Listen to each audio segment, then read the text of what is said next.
Welcome to Andy Decodes.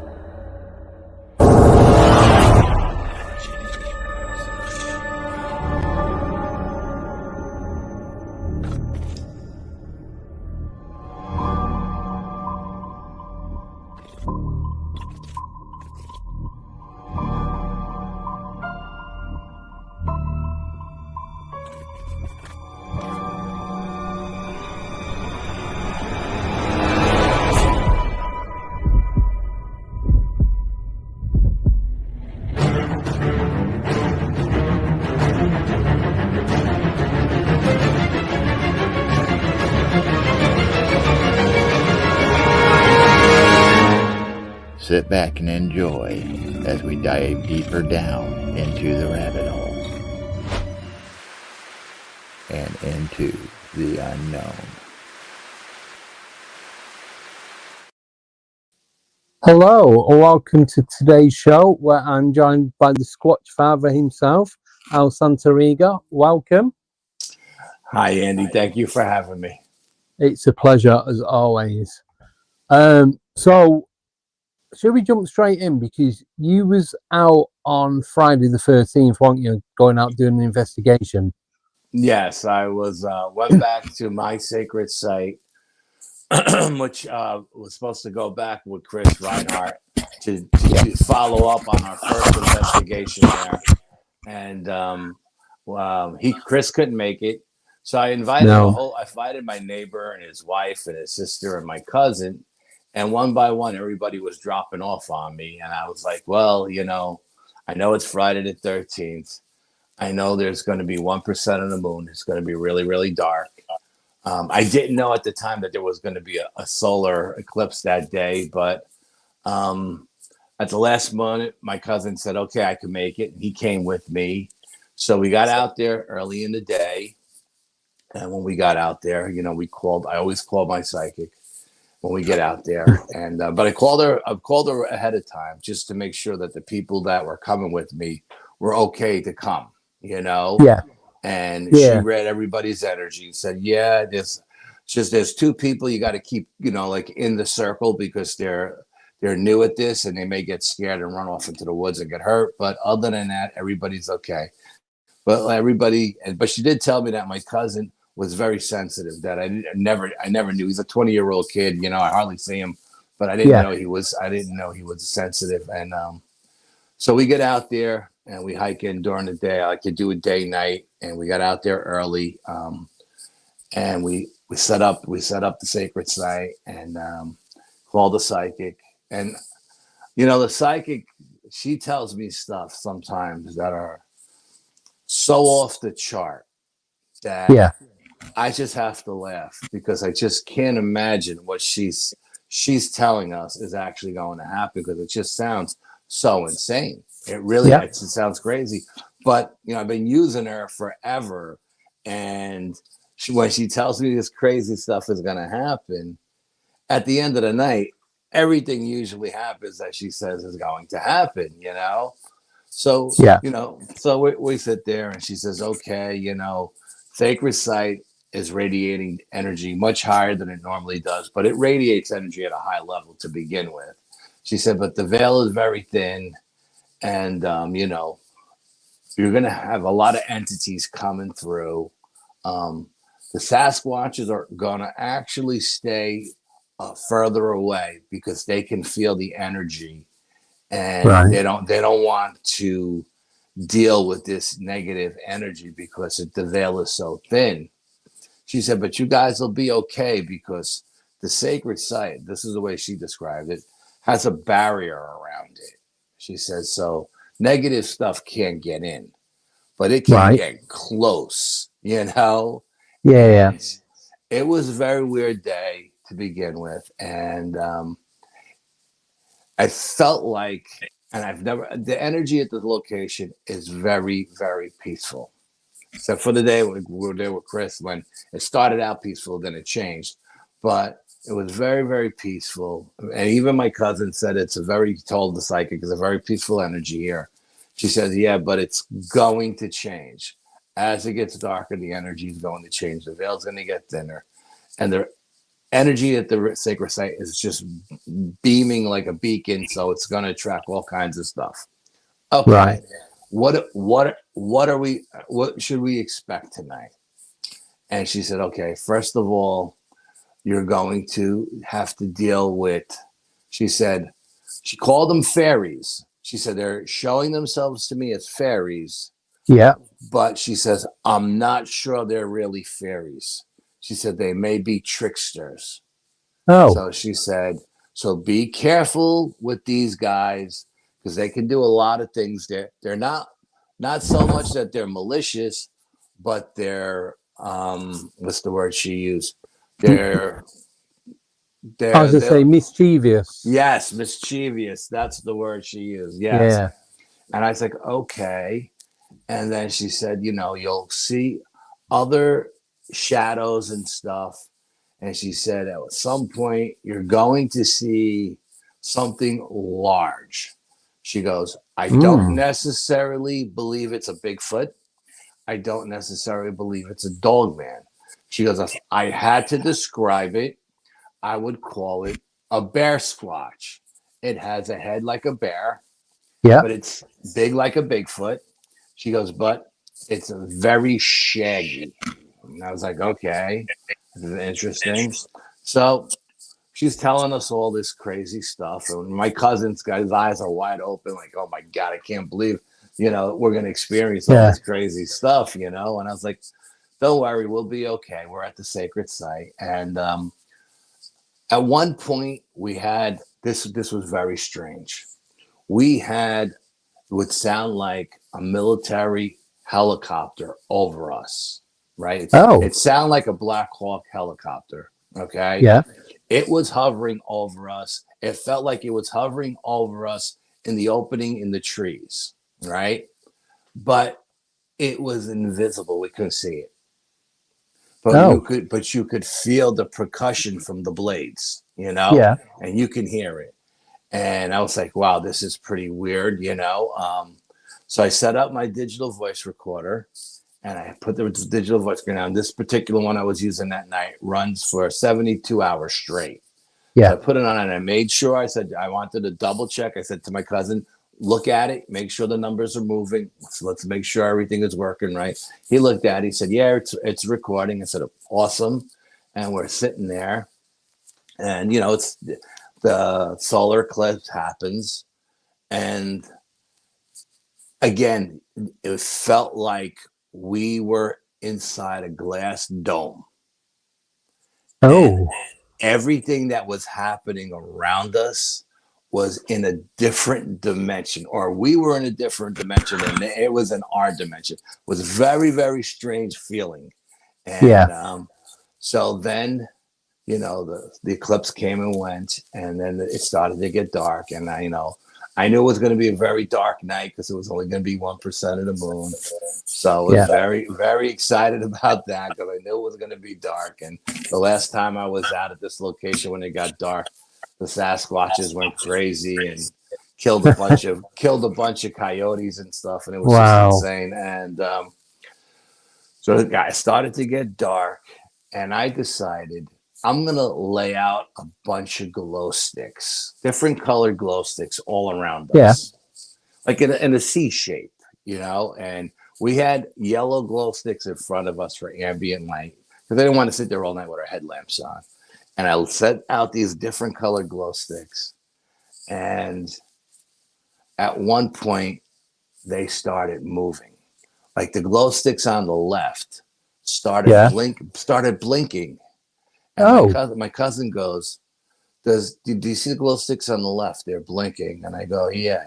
He goes, does that mean they're dying out? And I go, no, they shouldn't be dying out. We've only had them on for like an hour. It's supposed to go for 10 hours straight, And it's like, okay. And then the glow sticks on the right were moving. They were going this way and that way. They were going up. They were going down. They were doing figure eights. Wow. And I'm trying to film this on my infrared camera. And I can't even zoomed all the way in. The glow sticks aren't showing up on my camera. And What? I'm baffled. I'm like, why aren't the glow sticks showing up on my camera? So I said, okay, next camera. I broke out the full spectrum camera. So I broke out the full spectrum camera. And again, it was like, for some reason, even on the full spectrum camera, none of the glow sticks would show up. I'm like, I'm at a loss. I don't understand why this. What the hell? And so then I break out my thermal camera. I got to be giving off some kind of heat because they're glowing, right? Yeah. Well, I'm filming in thermal and I can't find them anywhere. So he goes, let me try my phone. And I'm like, your phone is not going to work. I got 3 different cameras here and I can't find them in any spectrum of light. He films with his phone and he actually gets it. Oh. For some reason, he's getting it on his iPhone, and he's got the video of this thing moving. It's going like this, it's going like that, then it's going real fast this way, and it's going real fast that way. And I'm at a loss because I got all this high-end equipment here, and it can't pick anything up. Nothing's working. And he's filming, So, what Cindy said, the psychic said that we call the psychic. And we say, okay, this is what's good. She's like, call me periodically. Let me know what you're experiencing. So we called her and I said, this is what's going on. None of my cameras are filming in any kind of a different spectrum of light, but the cell phone is working great. Yeah. And I said, the glow sticks on the right are moving and the glow sticks on the left are blinking on and off. I said, but we both had 700 luma headlamps. And they were like, you could zoom them in to be like a spotlight, or you could pull them back to be like a flood. So when we seen the glow sticks moving, we put on, both of us had the same headlights. We put our things on and we zoom them in. And when we zoomed them in, the glow sticks would stop moving and regular light.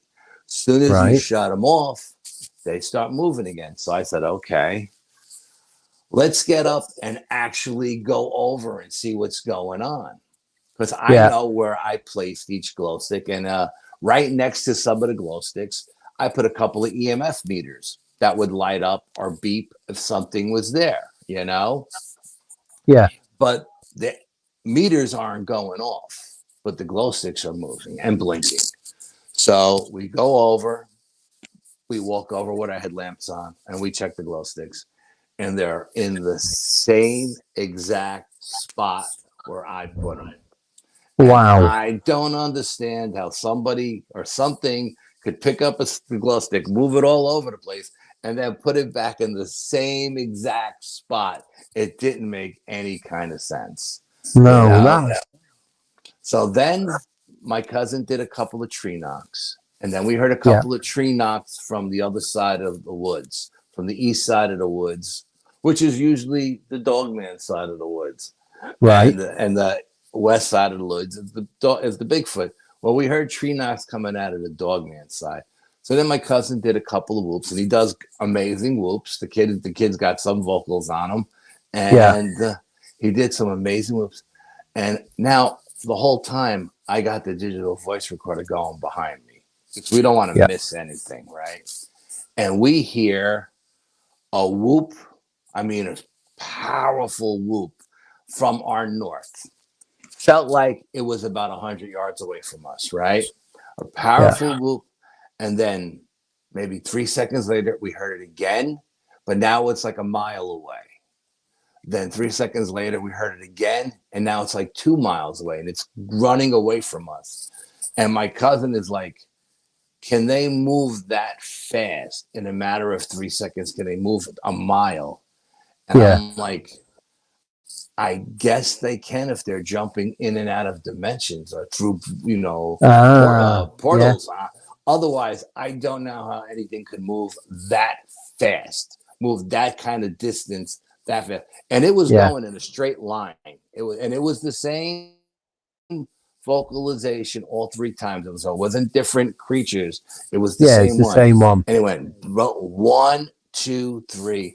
And we're sitting there, and we're like, he's blown away. He's like bouncing off his seat. He's so excited and everything, you know. and we're Yeah. and we're sitting there, and then we hear a ghost train go by. Woo, woo, Yeah, you were woo. saying. And I was like, I know for a fact that there are the train tracks that are in the area haven't been used in 30 years. I went to the police station and researched it. And I told the cop, I told the cop, I wanted to see if the train actually ran because I wanted to use the train tracks to get to a different location. And I didn't want to be on them if a train was coming down, right? So I went to the police station, right? You know, because let's face it, I don't know if the trains are running, right? So I go to the police station. I say, you just moved up here, and I noticed that there's no safety arms. My kid rides the bus, and I'm a little nervous about the bus going over the train tracks, yada, yada, yada. And the cop is laughing at me. He's like, don't worry about it. I said, well, why not? Why am I not going to worry about it, you know? And he said, because there hasn't been a train on that tracks in 30 years. So I said, okay, fine. Oh. But I wanted to know that because I wanted to use the tracks to get to a different location. Yeah. So now I know I can hike those tracks and get to another location that I want to get to. But anyway, we hear this train go by, and we're like, my cousin's like, there's a train that runs up here. And I go, no. And he goes, well, we just heard a train go by. And I go, yeah, but there's no train. And like an hour later, we hear the train go by again. And my cousin's like, are you sure there's no train running up here? I go, I'm absolutely positive there's no train running up here. An hour later, we hear another ghost train. And I'm saying, this is great because I've got the recorder going behind us. I'm getting the recording of the ghost train. I'm getting the recording of the helicopter propellers, the noise it makes. Yeah. I'm getting the recording of the Sasquatch running away. So then the ghost train goes by, the last time the ghost train goes by, and then the helicopter comes back. Yeah. Again, now it's dark, you know, it's pitch black now because there's 1% of the moon out, and we're sitting in the dark. Again, we have our headlamps off, but if they're using thermal, they can see us sitting there, you know? Yeah. And it felt like this helicopter was just above the tree line because of it was actually making the leaves on the ground blow up. You know what I mean? Like the debris blowing, like when a helicopter lands, you know? Yeah. And I'm thinking, oh, this is great because I got that recorder going behind me and I'm going to capture all of this stuff, right? Yeah. So then we call Cindy again and we tell her what we experienced. And she said, nope, that ghost train is from, 30 years ago. It doesn't run anymore, you know? And she said the helicopters are there. She believes that the government knows of this location, that it's a place of high strangeness. She knows that she believes that they know that the veil is thin and that there may be all kinds of entities coming through. And they're just there watching, monitoring what comes through. Yeah. Okay, so we're sitting there. So then I start doing all of my different rituals that I do to amp the energy up. Every ritual I do changes the energy. Okay. Right. So I start with my incense. I have incense. I burn special incense. I'm not going to mention what they are, but I have special incense. And I put the incense. And then I go through, again, I have like 250 different readings I do. Yeah. So I burn the incense. I let it get in the air. I let it get around. I wait about 20 minutes, a half hour. I turn on my equipment and I start monitoring. When I got there, I did a baseline on everything. Yeah. Everything was dead. There was no reading. There was no reading on nothing on any of the instruments I was using. Everything didn't make any sense. Right. That there should have been certain readings that should have came up, like natural energy readings, you know. And I did all kinds of stuff with all kinds of different equipment because I don't care about pictures or video and stuff like that. I'm more into the investigating how when certain things show up, entities show up, how the environmental readings change. Yes. Because every entity changes the environment in some way because of their energy. Yeah. And different energies, I feel different energies different ways. So I do this one thing with the incense and nothing happens. It's like I never did nothing. So then I stop and I start playing with frequencies. Okay. And again, whenever I use this stuff at this location, the place just blows up. I get all different. I use the frequencies, different frequencies. I'm using different frequencies. Nothing. Again, it's flatlining. And I'm looking at my cousin and he's like, something wrong. And I'm like, dude, this thing should be bouncing off the wall. I just filled these woods up and you could hear the frequency vibrating through the mountains and the trees and everything else. And nothing has changed. And then I did the frequency, I did the incense. Then I broke out a Native American drum ritual, but it wasn't just a Native American drum ritual. It was a shaman ritual that the shamans use. So it's a special ritual. Okay. And I do that. And I fill the woods up with these drumming and the chanting and all of this stuff. And I'm taking pictures. I'm taking pictures in the 360 because, you know, I do that every hour. And usually before I do any of these rituals, I get nothing in any of my photos. And then after I do these rituals, I get tons of different color orbs with faces and stuff in the photos. So I do the shaman ritual. And I do the 360 with the camera, nothing in any of my photos. I break out all my meters. I check my meters, all different aspects of readings, different kind of readings for different meters. Nothing. Nothing at all. Nothing. And my cousin is sitting there like, how is that possible? How is everything that we're doing not affecting the environment? The energy should have changed 4 times by now. So we're sitting in there. Okay. So that we're doing, and I do this, like I said, I did 250 readings I do. So it takes me all night. You know what I mean? And no matter what I did, it was a flat line the whole night. And my cousin turns to me and says, I don't know about you, but I feel like we're in a void. He goes, I feel like we're sitting in a black void.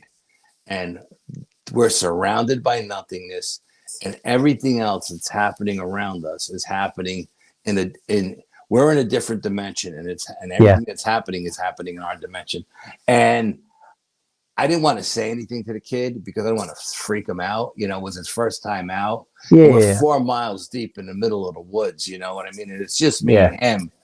And I said to him, I said, you know, I wasn't going to say anything to you because I didn't want to scare you. But I feel exactly the same way. I feel like we're in a void. I don't know how else to explain it, where we're not getting any responses with everything I'm doing, but I feel like we're in a black hole or some kind of void. And then at one point he says, the glow sticks that I had laid out around us were all different colors. And I had a yellow glow stick directly in front of me.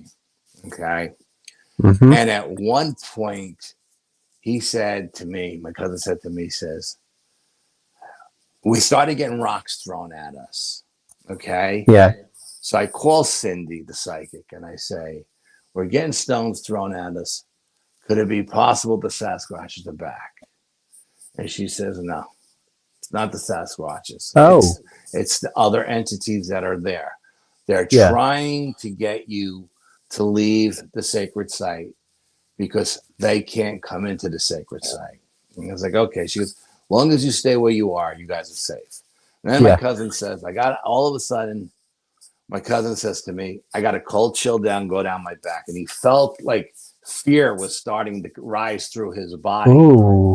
And he pushed it back down. He said, I pushed it back down because I don't want what's ever out here to feed on my fear. You know, I don't want to give it any strength. And I was very proud of him. I said, you know, I'm very proud of you because not too many people can stop that wave of fear coming over once it starts, you know, especially if you're not a veteran of this kind of investigations, you know, and he was able to push it back down. Yeah. We're sitting there. All of a sudden, I'm looking at this yellow glow stick in front of me, and I'm looking at it, and I'm looking at it, and I go to my cousin, you know, I don't remember putting 3 yellow glow sticks together. I know I put out 8 of them, and they were all different colors, and there was only one yellow one, and I put that yellow one in front of me. But now I see 3 yellow glow sticks in front of me, and I'm thinking, is my eyes crossed or something? So I go to my cousin, I go, Sean, take a look over here. Do you see 3 yellow glow sticks? And he goes, yeah, I see 3 yellow glow sticks. So I was like, are we hallucinating? Because I know I only put one out. And he says, well, why don't we get up and go see what's over there? And as we begin to get up, 2 of the yellow glow sticks blink. And then I stopped us. It would stopped us in our tracks. And I said, wait a minute, before we go over there, let's just see what happens.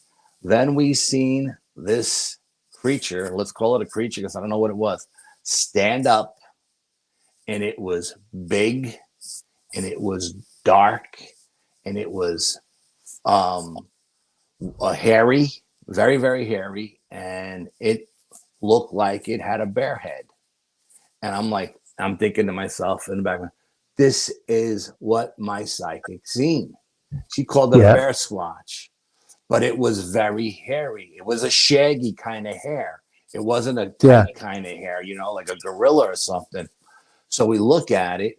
Soon as we both turn our headlamps on, because these headlamps will actually shoot about 600 feet straight. That's how powerful they are. Yeah. And as soon as we turned it on, we seen it take off running north up the woods. And it was like boom, boom, boom. And there's like a 3-foot stone wall at the north end of the sacred site. And we heard it jump over the stone wall in one leap and continue to run.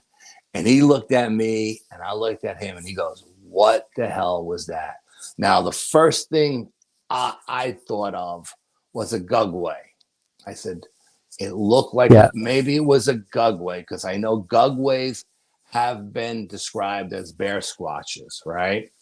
Right, okay. So we called a psychic and I was like, is it a gugway? And she's like, absolutely not. It was not a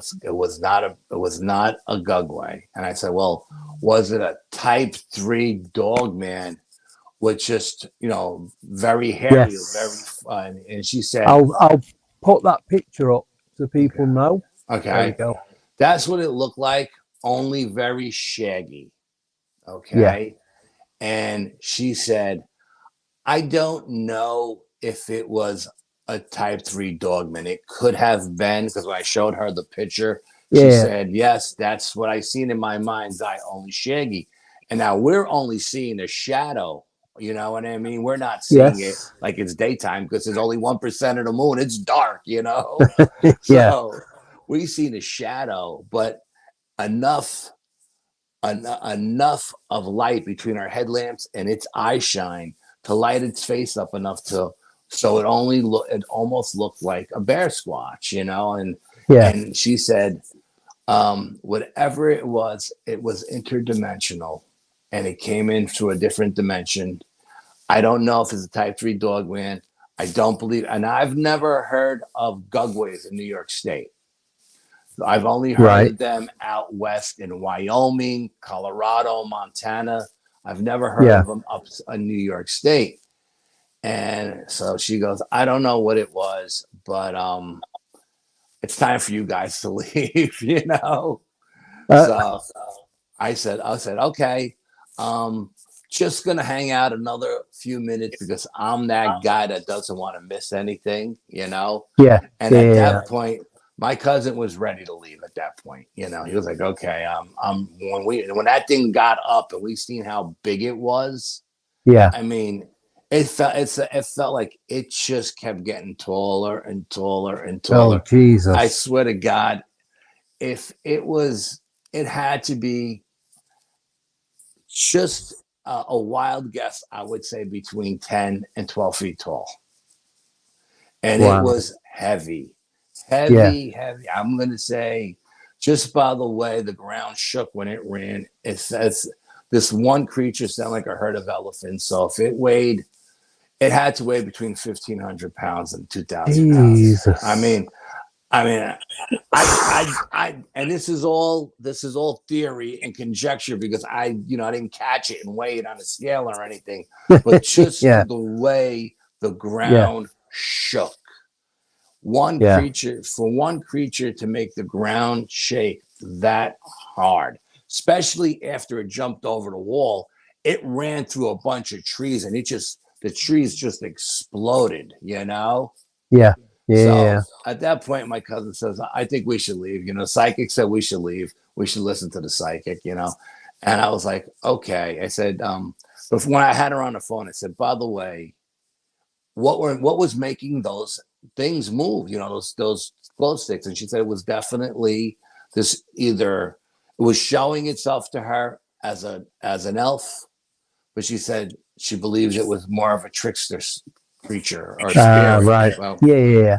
But it was showing itself to her in her mind's eye as an elf. So we packed up, we hiked out, we called it a night. We thought it was an amazing night. My cousin was blown away. He was hooked after that. First night out, he couldn't get out. He couldn't wait to go out again. He was like a kid in a candy shop. He just was like he loved it. He absolutely positively loved it. He wants to go with me every time. So I said, okay, we're going to go again. And I figured, I asked Chris, I said, is it okay if I invite my cousin to come with us? And Chris said, yeah, 3 is better than 2. The more of us, the better, Because I was, again, this was a situation. Once Chris told me he couldn't make it on October 28th, because on October 28th, there was going to be a full moon and there was going to be a lunar eclipse. And I wanted to be in there to see how the energies change from one to the other, Yeah. And I didn't want to have to wait another month. And then who knows what the weather's going to be like in another month. I mean, we're not going to get the eclipses, but we'll get the full moon and the 1%. Yeah. But, and like my psychic said, this, what we're experiencing happens once every, 5-10 years or whatever, she said. And she said, I couldn't have picked better nights to go out. And I was going to church every day, lighting a candle, praying it wasn't going to rain. You know what I mean? Because that's how bad I wanted to get out there, and we caught the perfect weather. So when I came home, I haven't looked at any of the footage yet from any of the cameras, but I did break out the digital voice recorder because I wanted to timestamp the train, the helicopter, and the whoops, Yeah. And when I turned it on, I got the time before the last time I was out there with Chris, that recording was there. But when I went to the next file for the new recording, it said file corrupted error. And I got nothing that night.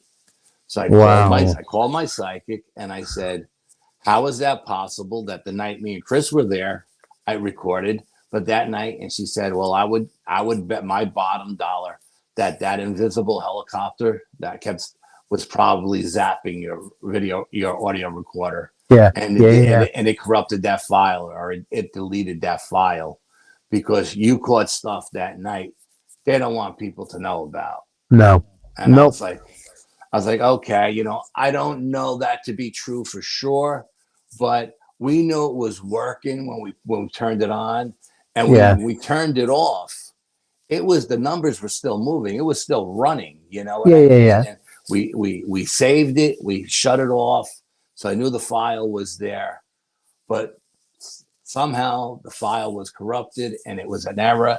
And I got none of that stuff on my digital voice recorder. I still haven't gone over I didn't get any orbs in any of my photos after editing.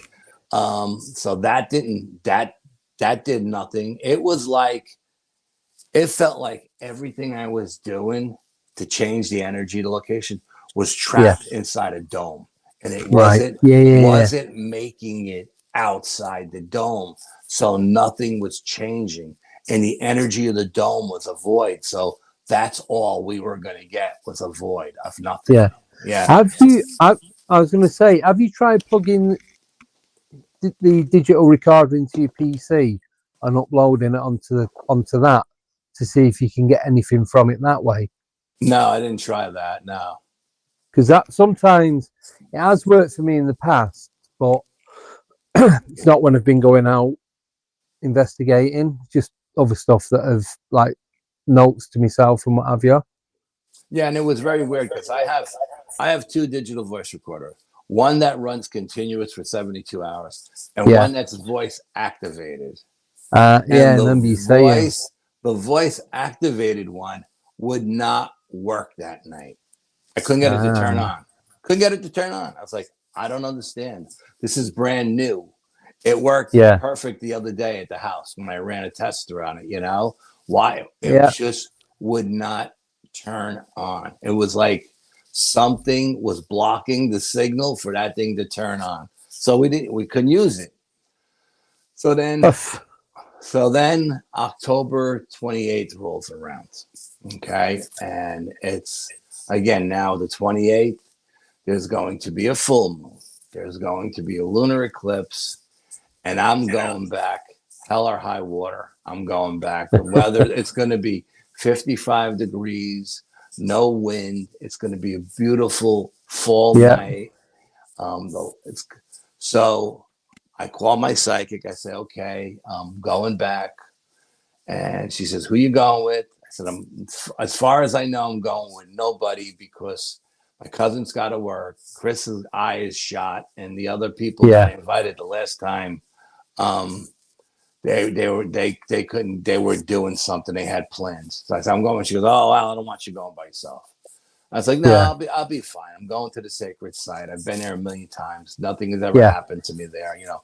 And she's, I'm not worried about you at the site. I'm worried about you getting to the site. And I was like, well, you don't have to worry about it because I take the same path in every single time. And she says, no. She says to me, nope, not this time. When you go this time, you're going to take a path that you've never taken before. And I was like, nope, I'm going in the same way I always go in. I'm not going to venture down a different road. And she's like, no, you're going down a different road. And I'm arguing with her because I'm like, there's no way I'm taking a different path in. I know where I'm going. I'm going to go the way I know where I'm going. And she's telling me, she goes, please, first of all, she goes, please don't go by yourself because the road you're going to take is very dangerous. She says, I see entities following you. She said, one looks like a Wendigo. One looks like a skinwalker. And she said, I'll just put these up. Right. And she said, and they're going to try to confuse you along your path for you to take the wrong way. If you go down the wrong path, something horrible is going to happen to you. Please don't go. And I was like, I'm not going down the wrong path. I'm taking the same path that I always take. I'm going come hell or high water. I'm not going to get another opportunity like this for like 5 years. And she's like, okay, but just go the way you know. I said, okay. Just before I'm getting ready to go, my cousin calls me and says, listen, I'm getting out of work early. If you can wait to such and such a time, I can come with you. And I was like, oh, absolutely. I know how much he wants to go. And, I'd rather go with somebody than by myself. You know what I mean? In case I'm not worried about being attacked or anything, but the trail is so treacherous, you know, that if you break your ankle or your leg, no one may not find you. You know what I mean? Or you may be gone for a week before someone comes across you.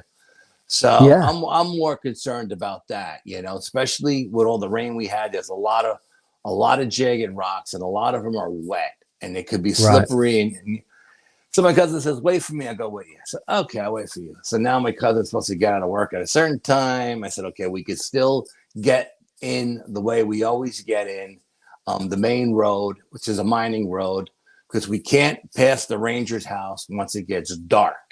because the ranger won't let us into the park at night. But if we go in during the daylight hours, we're fine. Yeah. Well, he's supposed to get out at this time. He ended up getting out an hour later than he was supposed to get out. By the time we got to our location where we park, it started to get dark, and we still had another mile walk to even get to the ranger station. And I figured by the time we get there, it's going to be dark or sunset. And the ranger, you can't get past the ranger station. They have invisible eyes. They got dogs. And you know what I mean? Yeah, the full. Yeah, the whole gamut of stuff. Yeah. And I said, then they're going to make us walk all the way back up to where we came. And so I said, let's just take. Yeah. There's two trails here. There's a high trail and there's a low trail. I know the high trail. I've done the high trail once, but it's so damn long just to get to the lake that the one time I did it, we hiked for like 6 miles and we never got to the lakes, and we stopped. We gave up. So I said, we'll take the low trail, because the low trail is supposed to be the easier of the two anyway, and we'll take the low trail in. But I've never been on the low trail. And now it's getting dark, and I haven't told my cousin anything that the psychic had told me, because I don't want to scare him, you know. And I'm so focused on staying on this trail, because she told me if we go the road, we're supposed to go left and we go right, we're done. So I'm locked in on the trail. I mean, I'm like a hound dog sniffing my way along this trail that I've never been on in my life. Okay. Yeah. And as we're getting there, it's getting darker and darker and darker. You know, we get the lunar eclipse and it gets really dark, you know? Yeah. And for that half hour, whatever it was, it got really dark and we were in the middle of nowhere. He didn't know the trail. I didn't know the trail. And the trail had about a half a dozen forks in the road where you could go right or left. But the forks weren't marked. Like the Appalachian Trail is supposed to be marked so people don't get lost on it. Right. But these forks aren't marked. And I'm getting to them.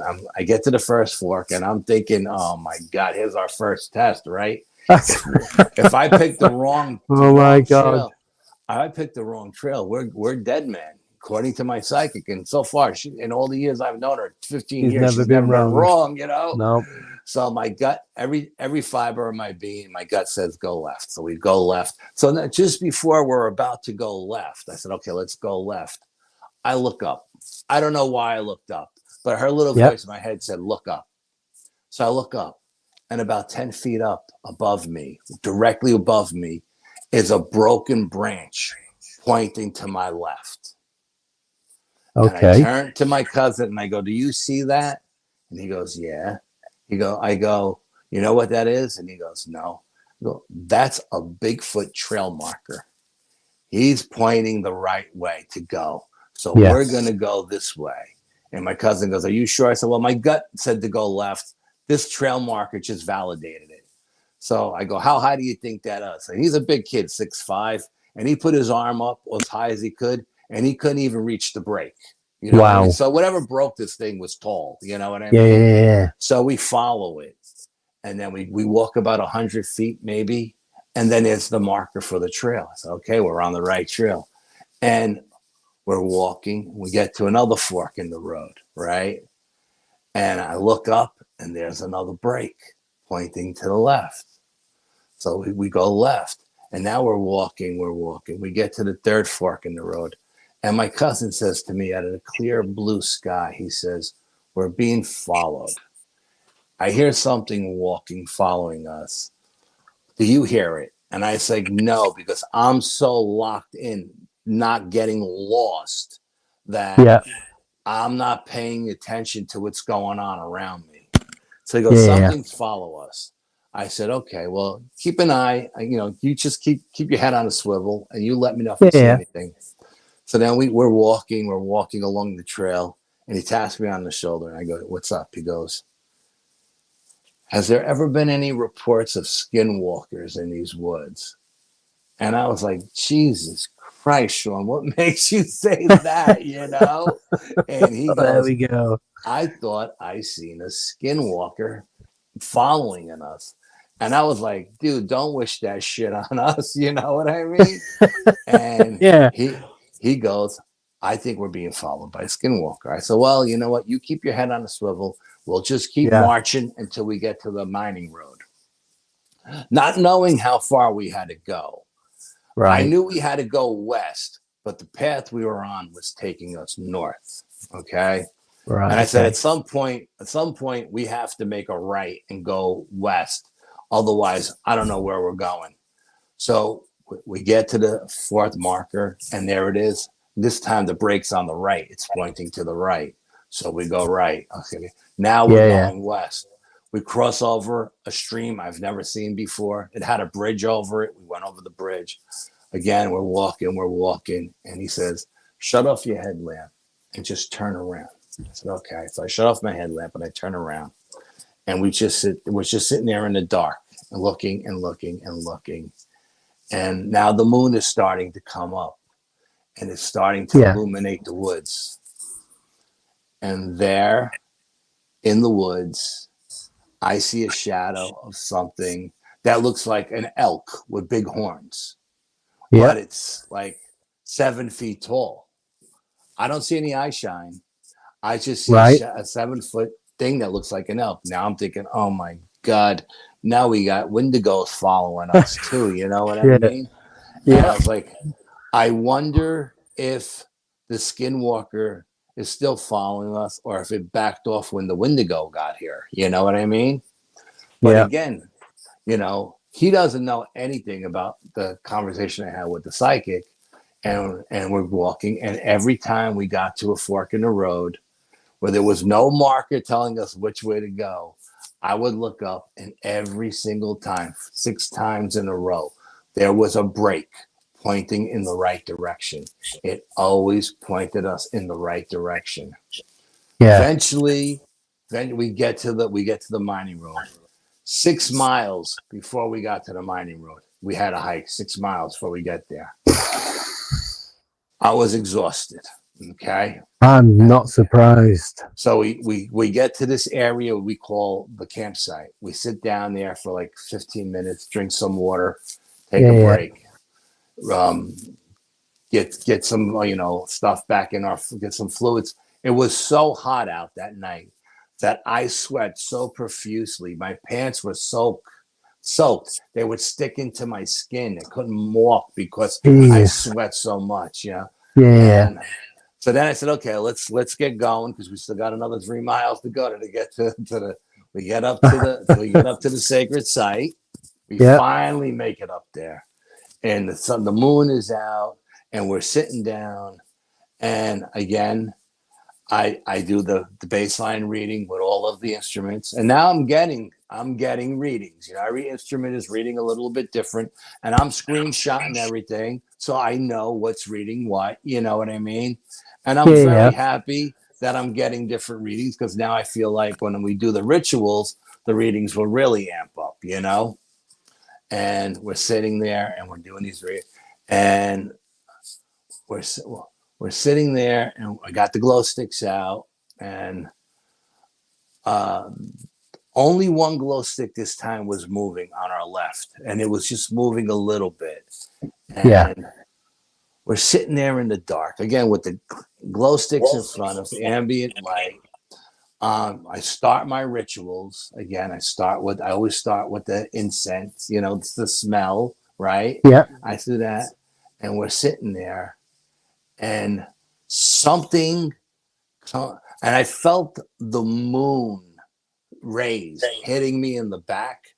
The moon was so bright that we were casting our shadow in front of us. That's how bright it was. Okay. Yeah. And I felt like the moon's energy was charging me up. I was really feeling at this point. I was so exhausted when I got there, but at this point I'm feeling like I'm amped up, baby. I can't wait for tonight. Yeah. And we're sitting there and he's feeling the same thing I'm feeling. The kid is very sensitive. He's like, yeah, the moon's energy is charging me up. And something comes running out of the darkness, just charges out of the darkness. It runs to us. It runs around us. and then it runs back into the darkness. Yeah. And I turned to Sean and I was like, did you see anything? And he said, yeah. He said a black blob just came racing out of the darkness. It ran around us and it ran back into the darkness.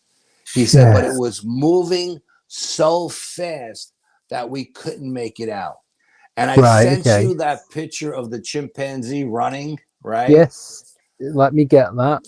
To me, that's what it felt like. Something on fours like that. Go. I mean, but picture this animal as dark as it is, with the moon on it, coming out of the darkness, running as fast as they can run. But the weird thing, Andy, the crazy thing is, we're surrounded by nothing but leaf litter, right? Oh. And we didn't hear any footsteps when it ran. It ran to us and away from us, and we didn't hear any footsteps coming or going. And I'm looking at Sean, and I'm like, did it run in the air? I mean, how could you run on these leaves and not make any noise? You know? Oh, yeah. I mean? It doesn't make. I mean, if we just stood up to stretch our bones, we made noise. Oh, you know? What I mean? Yeah. So we called the psychic. All the crinkling and rustling and what have you. So we called the psychic and we tell her what we just seen, and she said, "No, that wasn't. I thought it was a baby Sasquatch. That's what I thought it was." Yeah. And she's like, "Nope, wasn't a Sasquatch. The Sasquatches are not there, Al, because of the thinning of the veil. It's thinner tonight than it was when you were here on Friday the 13th, and they're not going to be here until the middle of November." She said they're not coming back. I said, "Okay." She said, whatever that thing was, came out of a different dimension. She said, but it's harmless. It can't do you any harm. It just ran around you to get a look at you because it's never seen people before. And she says, but you're going to have entities all around you tonight. But don't worry because they can't come into the sacred site. She said, the sacred site is bound. Right. And whatever these things are that are coming out of these different dimensions, they can't cross that boundary. So they're going to be on the outskirts. She goes, they're going to try to get you to come out. Yeah. But don't leave the safety of the sacred site. So I'm like, okay. So then he's telling me he's seen little gnomes running around in front of him. And the psychic told us, it was very, very strange. This is the first time she's ever said this to me. She said, tonight you guys will experience stuff, but you will experience it differently. And I was like, really? I said, but we're here at the same, we're here and now at the same time. How can we experience differently? She says, because your senses are different, and your cousin is going to see things and hear things that are different than you. Now, I didn't hear the Wendigo or the Skinwalker following us, but he did. Yeah. He's seen the Skinwalker. I didn't see the Skinwalker. I seen the Wendigo. He's seen the Wendigo. Yeah. So then he's saying, I see little gnomes running all around me. So I'm like, we got 4 cameras here. Start taking pictures, start filming. Let's see what we get. Let's see what we get on the videos, you know what I mean? And on the cameras. Yep. So we filmed in all different spectrums of light. Again, I haven't gone over any of the video evidence as of yet, but we filmed. Yep. And Cindy said, a psychic said, film, you are going to catch evidence, film. So we're filming. Okay. So again, I'm doing all my rituals like I always do, the frequencies and all the stuff. And every time I checked the meters, all the meters were reading completely different after every ritual. And I'm in a very happy place at this point because I feel like we're in the energy of the sacred site is the way it always is. It's peaceful. I feel safe. You know what I mean? And now we're not in a dome. We're not in a void. We can hear all the animals. Like the night we were in there where I felt like we were in a dome, there was no other animals around. You didn't hear anything. That night we heard geese, we heard ducks, we heard crickets, we heard tree frogs, we heard all kinds of stuff. Yeah, you yeah. know, totally different energy that night. And I'm very, very happy because I'm screenshotting everything and I'm seeing all the energy and I'm doing all my rituals and the energy is changing every single time. And my cousin's blown away because he can't believe how the energy is changing after each individual thing. And it's getting late now. Now it's about 2 o'clock in the morning, you know? Yeah. And it's getting late. But I'm amped up from the moon energy. I'm all wired and stuff, you know? Yeah. And I see eye shine on the hill. And I see this yellow eye shine. And for some reason, my cousin says, the Wendigo is back. That's the Wendigo. And I'm like, dude, don't say that. You know what I mean? That's I think, can I just say, I think of everything I wouldn't want to see would be a Wendigo and a skinwalker. Oh, absolutely. And so I see this yellow eye shine and it's moving across the ridge, the western ridge, which is usually the ridge the Sasquatches are on. Yeah. And it goes from the north end to the south end and it stops. And then red eye shine comes in. And my cousin says, I think that's the skinwalker. And I'm like, dude, stop, you know, please stop, you know.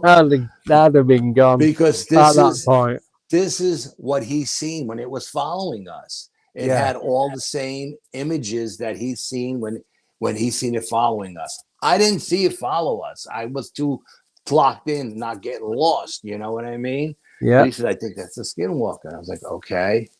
So then we see it moves along the ridge and it stops about directly in front of me. Yeah. Then we see a blue eye shine comes in. Oh. And I don't know what this is. He doesn't know what it is, but it's blue eye shine. And it stops. Then green eye shine comes in and it stops. And it's like 1, 2, 3, 4, right across the ridge in front of us. Yeah. And we're freaking out. And I'm filming. I don't know if I caught anything. I tried to film it. I don't, like I said, I don't know. I haven't gone through the video yet. I filmed in full spectrum, infrared, and thermal. Yeah. I don't know. I did not see any of them on thermal though. They should have come up on the thermal camera. Yeah. And there wasn't a cold spot there. There wasn't a hot spot there. There was just nothing there. So, but it didn't make any sense. They should have came up on thermal because whether they're dead or alive, they're either ice cold or they're warm. You know? Yeah. Nothing on thermal. And then I'm looking down. I'm filming in thermal below me, and directly in front of me, maybe 100 feet, there's darkness. And my cousin says to me, what's that darkness in front of us? And I said, oh, it's probably just maybe some leaves on a tree or maybe some rocky overhangs underneath of the rocks are usually darker than the top, you know? And he says, I go, why? He says, because I'm seeing movement over there. So now we're focusing in on without the cameras, we're focusing on the stars. And you can see shadow figures, like 7-foot shadow figures, pacing back and forth, back and forth, back and forth. So I pull up the thermal camera, and there maybe 50 feet in front of me is something behind a tree with its head peeking out. Just its head. It was a big head. It looked, to me, it looked like a Sasquatch head. It had like an apish look to it. But according to the psychic, Cindy said the Sasquatch weren't going to be there. But I'm looking at it. And I say, Sean, come here. Take a look at this. I had a green laser. I said, I'm going to point the green laser on the tree. Look for the hot laser beam. And then look directly above it. See, and he's seen it. He goes, wow, there's something peeking out behind that tree. And then by the time he handed the camera back to me, it was gone. And I looked all over for it. I looked down on the ground. I looked up in the tree. It was gone. But there was something there looking at us. But yet these shadow figures, and there was at least 3 of them walking, pacing back and forth. Yeah. And according to Cindy the psychic, they couldn't come into the sacred site. They were bound on the outside. Right. So we're sitting there, and I'm like, well, we should get up and go walk over there and see what these things are, you know? Yeah. And he's like, okay, if you want to go over. As I'm about to get up, I get hit with a rock in the back of my head. Oh, shit. Something threw a rock so hard. Now, that particular night, the headlamp I'm wearing, the battery pack goes across the back of your head. And this rock hit that battery pack and dented it. Wow. If that battery pack wasn't there, it may have lodged inside my head. That's how hard it was. So we both jump up. I jump and I say, holy shit, I just got hit in the back of the head with a rock. Yeah. We turn around with our headlamps. Again, 700 lumens. They shine 600 feet. We don't see anything in front of us. All of a sudden, we see another rock come out of the darkness and hit my hunting chair, which is, it's got a metal base to it. And dings, it goes ding, you know. Oh, goes, holy shit, whatever it is, threw another rock. So my cousin says, come on, let's go see what it is. So I go, no, stop. What I think what this thing is trying to do is divert our attention from what we were about to do. Yeah. We were about to go look at the shadow figures. Maybe we should go look at the shadow figures and not mess with this, because if we go mess with this, then they may be gone. And he's like, okay, if that's what you want to do, let's do. So we turn around and we walk to the back of the woods where we see the shadow figures. And now there's nothing there. So then we walk back to the area where we got hit with the rock. And I had a 1500 luma flashlight. Lights up the woods like daytime. And we looked and we didn't see anything. So the following day, I called Cindy. We hiked out of there at 2 o'clock in the morning. And of course, when we got to the ranger station, the electric eye went off, the floodlights went on, the dog started barking, the ranger comes out, says, what are you doing in the woods? You're not supposed to be in the park. And then I give it this big long story that we were on the Appalachian Trail. We were filming the different segments of the moon tonight because of the lunar eclipse and the full moon. And I give it this whole big schmeal that I said, but then I got turned around on the Appalachian Trail and I went left when I should have went right, and yada, yada, yada. And she's like, okay, just don't go to the park. And I was like, no, we weren't in the park. I promise you, we were on the Appalachian Trail.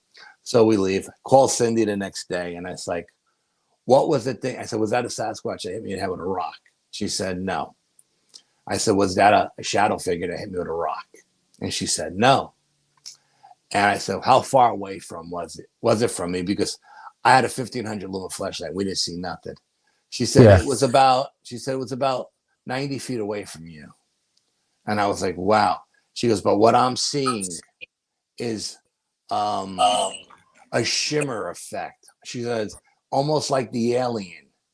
And the Predator movies, she said, not that it looked like the Alien, but it was camouflaging itself with a shimmering effect. And because you were at night and you had the flashlight, she said it could have been right in front of us and we wouldn't have seen it. She said, but it was there. Now it's what. So I said, that wasn't trying to distract me from the shadows. And she said, no, that was trying to get you out of the site to attack you. But you guys never left the site. And they couldn't come into the site. And she said, by the time you guys decided to pack up and leave, it had already moved on, because it had given up trying to get us to draw us out. But wow, man, and as we're walking out of the lake, right? As we're walking out on the trail, we see raccoons and possums. A deer runs across our path. You know what I mean? All kinds of animals. Where on Friday the 13th, it was a ghost town. It was nothing. Yeah. What a crazy night. I mean, it was just a crazy night. And I'm just happy that my cousin was there to experience it with me. So I have someone who could validate it. You know what I mean? Because I don't want to be accused of making shit up because I'm by myself. You know what I mean? I still haven't listened to any of the audio. because I get so much stuff going on around this album. Yesterday I played electrician. Today I played plumber. You know what I mean? So tomorrow I'm going to play the part of a lawn guy, but I got so much crap going on around the house that I haven't had a chance to listen to anything or even see if we got anything. But we did hear the ghost train again that night. Oh, the ghost train did come by again that night, but only came by once, not 3 times. That's once is good though. I'm hoping the audio recorder. And you know what else we caught too? Every time the glow sticks moved that night, and they only moved a little bit. They were just like shuffling, you know. Yeah. Every time they moved, the EMF meters went off. Ah. So we knew there was something there actually. You got the connection. Yeah, we didn't get that on Friday the 13th, but we got it that night. Excellent. Yeah. Right. Just a crazy night, man. But I'm so jealous. This so is what jealous. I do. This is what I love. And I was ready to go in by myself to do this because I knew it would be a long time before I could catch it this perfect again. You know what I mean? And so Chris and I are planning to go in either the week before Thanksgiving or the week after Thanksgiving, because then it's gonna. He doesn't believe that they're around after Thanksgiving, so we're just trying to coordinate our schedule. Yeah. And hopefully we can pick a weekend to get there, and it doesn't rain. You know what I mean? Or he doesn't get something that attaches to him that makes him freeze, that he can't stay there any longer. You know, so we're hoping to get there, but you know. Twice with my cousin, twice new at this stuff, and he didn't have any bad experiences. You know, I mean, he's so into it now that his father called me the other day and said, "What'd you do to my son? The kid is bouncing off the wall. He wants to be a paranormal investigator now." I said, "Well," he's experienced. I said, "What he's experienced the 2 times out with me, most people don't experience in a lifetime." I told him. Oh yeah. So you're not kidding there. Yeah. Wow. But it's crazy. Are we good to go for a break? Because there's some questions. Absolutely. Yeah. Right. We'll do 3-minute break and then we'll come back on and kick off with the questions. Okay. Absolutely. Yeah. Awesome. Right. See you then. Well, when I can find the video. Oh, did have it. The only thing with this, I had it ready. Right, here it is. Right, see you free. Okay.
8, 7, 6, 5, 4, 3, 2, 1, 0.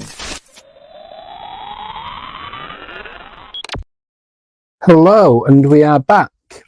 Thank you for joining us today. Right, just before I go on, I just want to say thank you to all the new viewers and watchers, people that listen on podcasts, everyone that joins in with the chat. Really do appreciate it. Without you guys, it probably wouldn't work the way it does. So, cheers, everyone.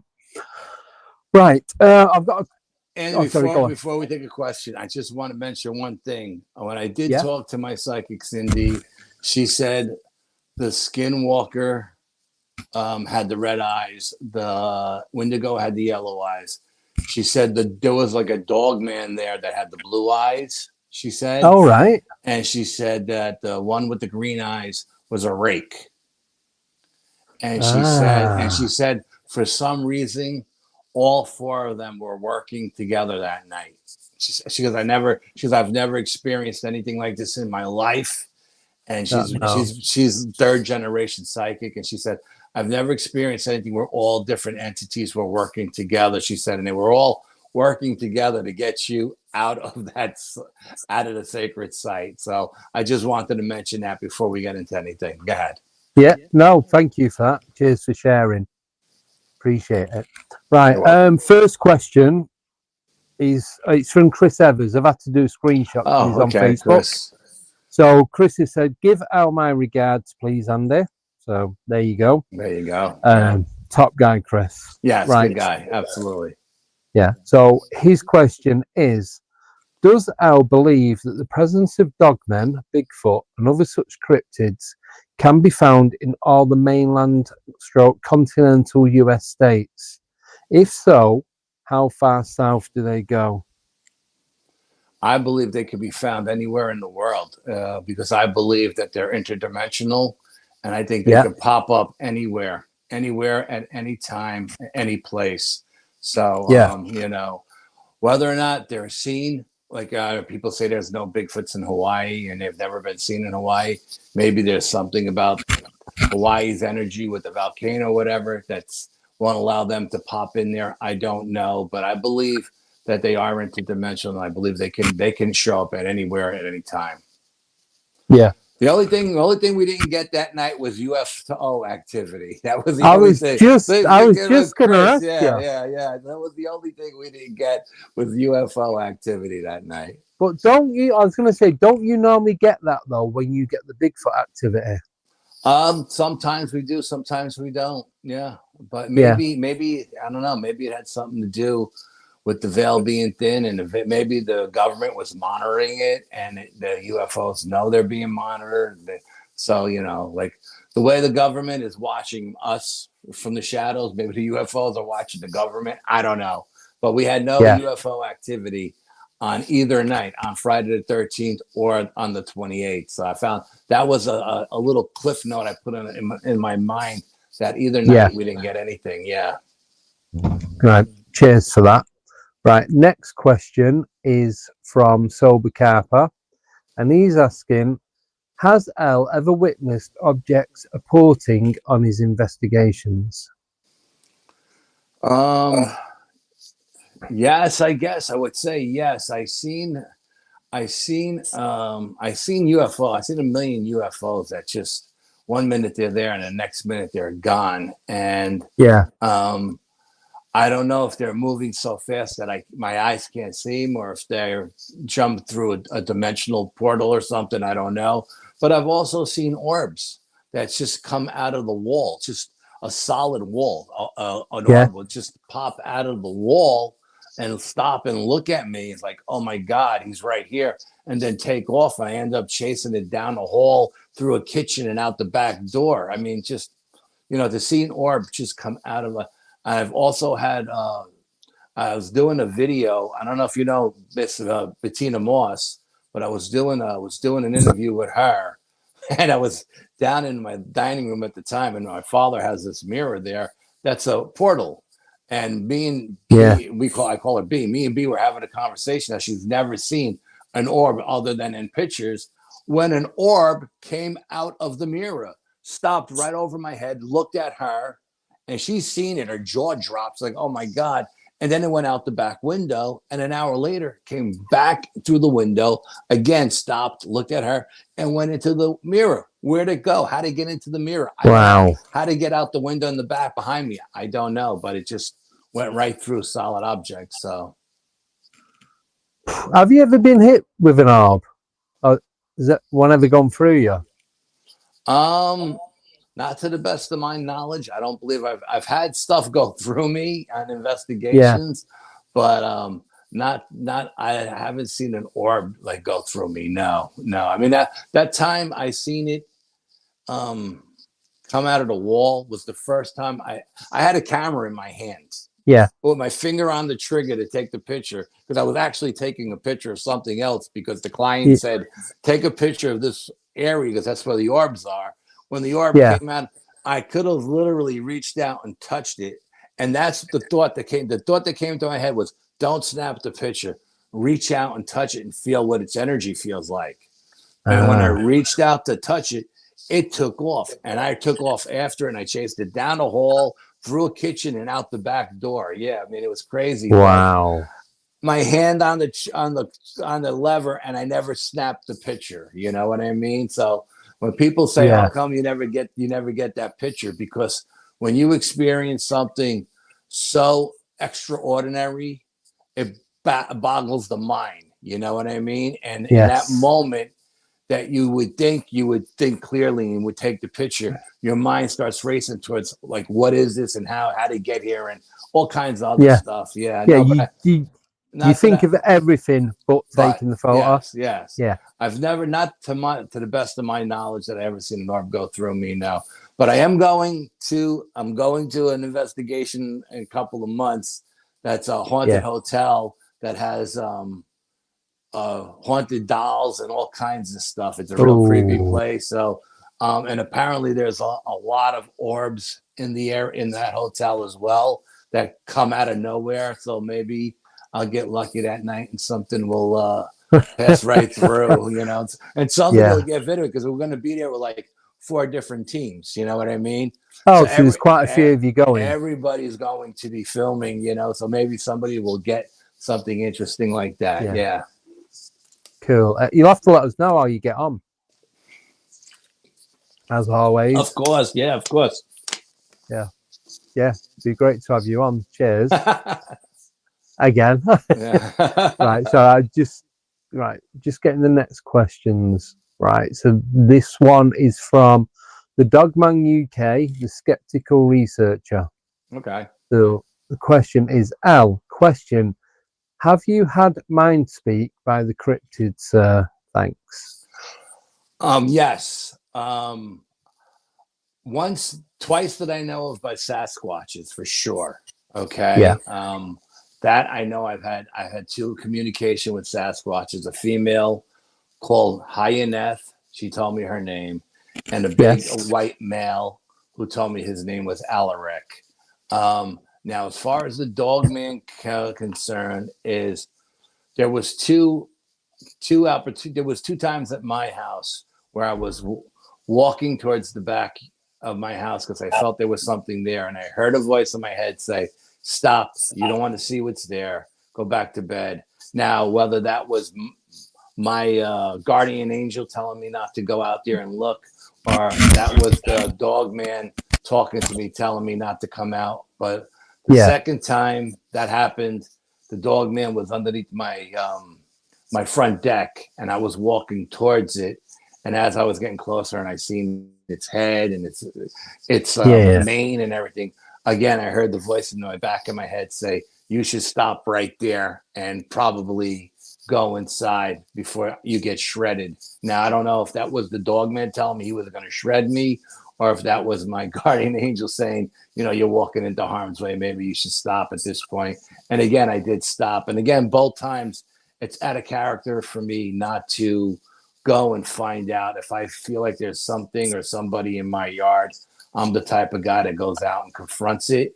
And the same thing when there's a large shadow under my front deck, I'm not type of guy to ignore it. I'm the type of guy to go, what the hell is that? And you got to leave. You Go know and what check I mean? it out. Yeah. But, Yeah. so I don't know if that was the dogman actually telepathically communicating with me, or if that was just, you know, my sixth sense telling me not to stop. So I'm not sure. But with the two Sasquatches, definitely Hyaneth and Alarek. Absolutely.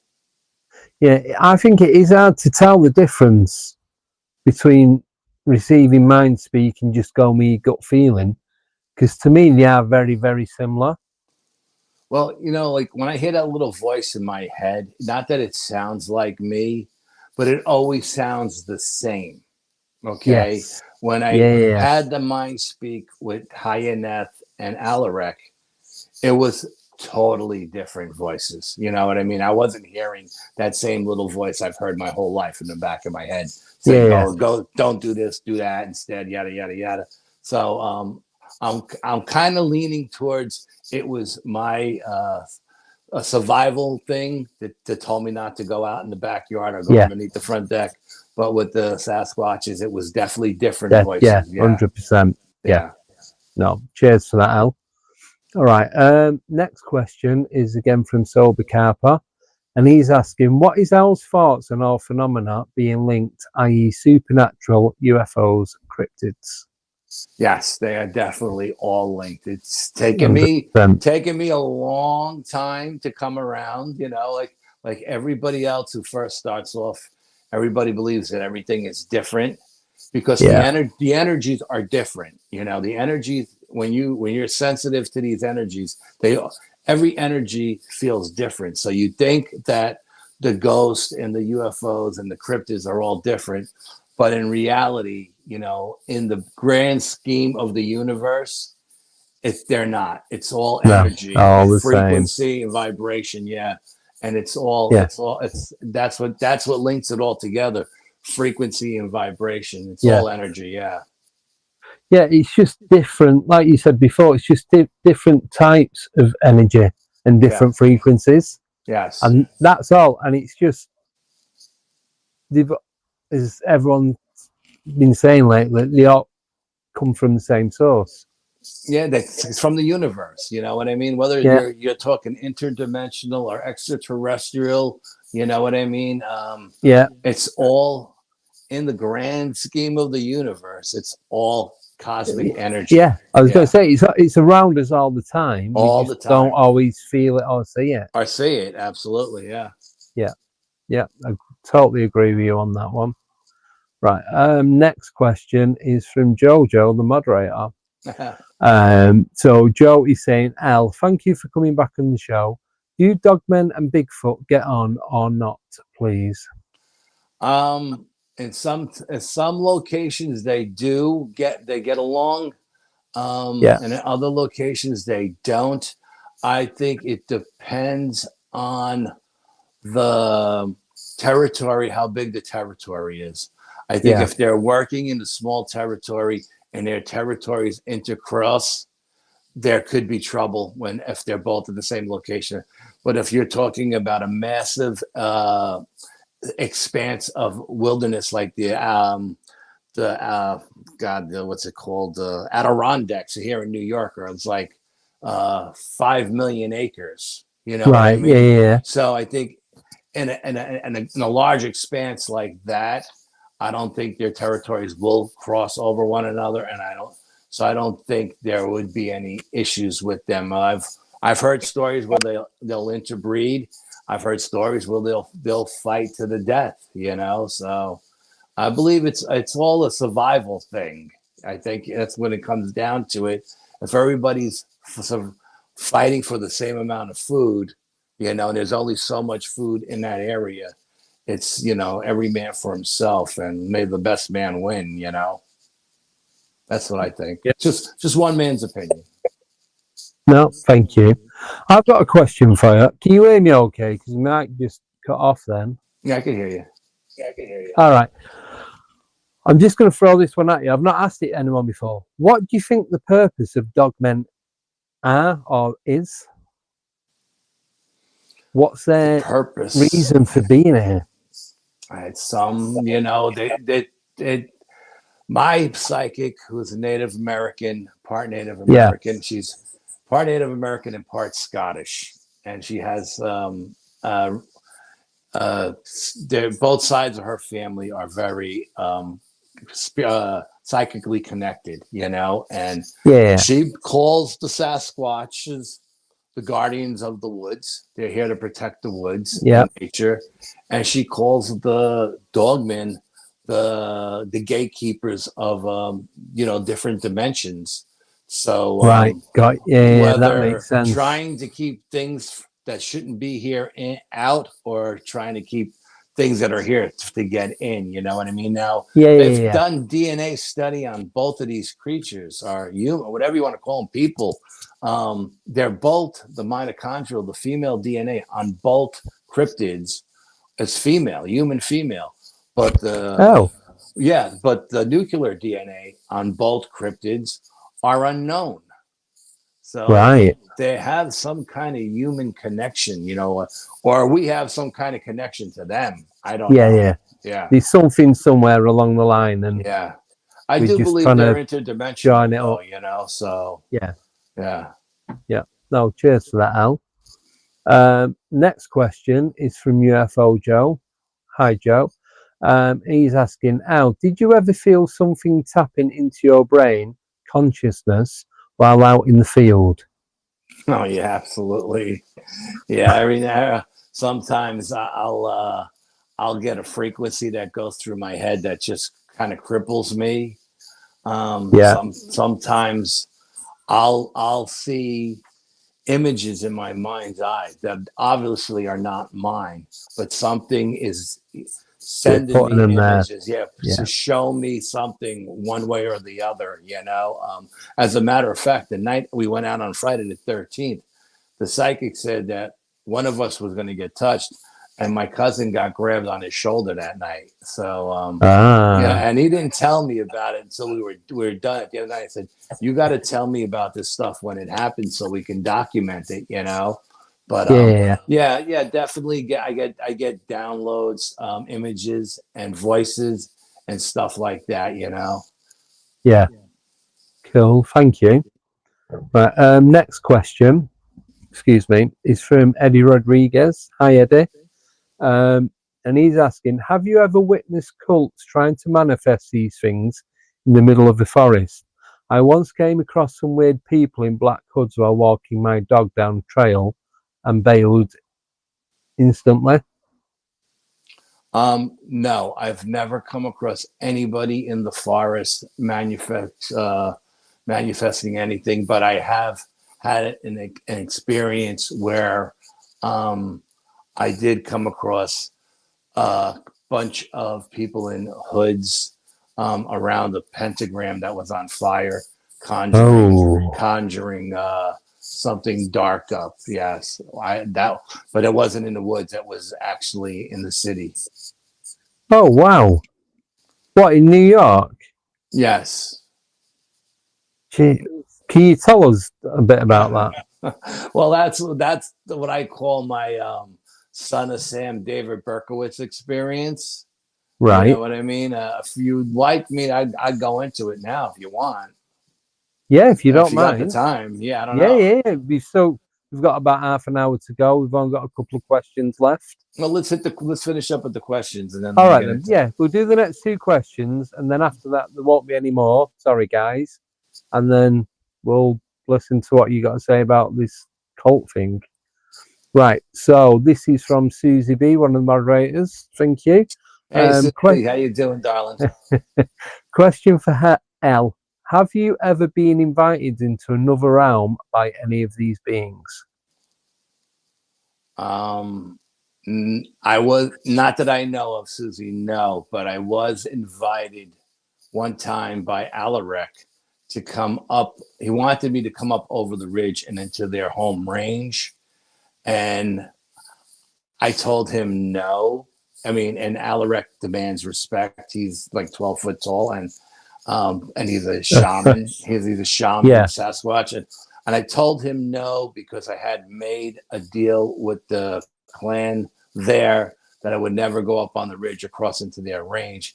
And he kept telling me, that's fine. You're with me. You can come. I want to show you. I want to introduce you to the clan. And I kept saying no, because I'm sorry, but I promised the clan that I would never go down to there. And I found out later that I was afraid to tell this entity no, because it's, you know, he's a king shaman. But I found out later I was being tested, and I passed the test. Yeah. Yeah, but Susie just thought that. Not that I,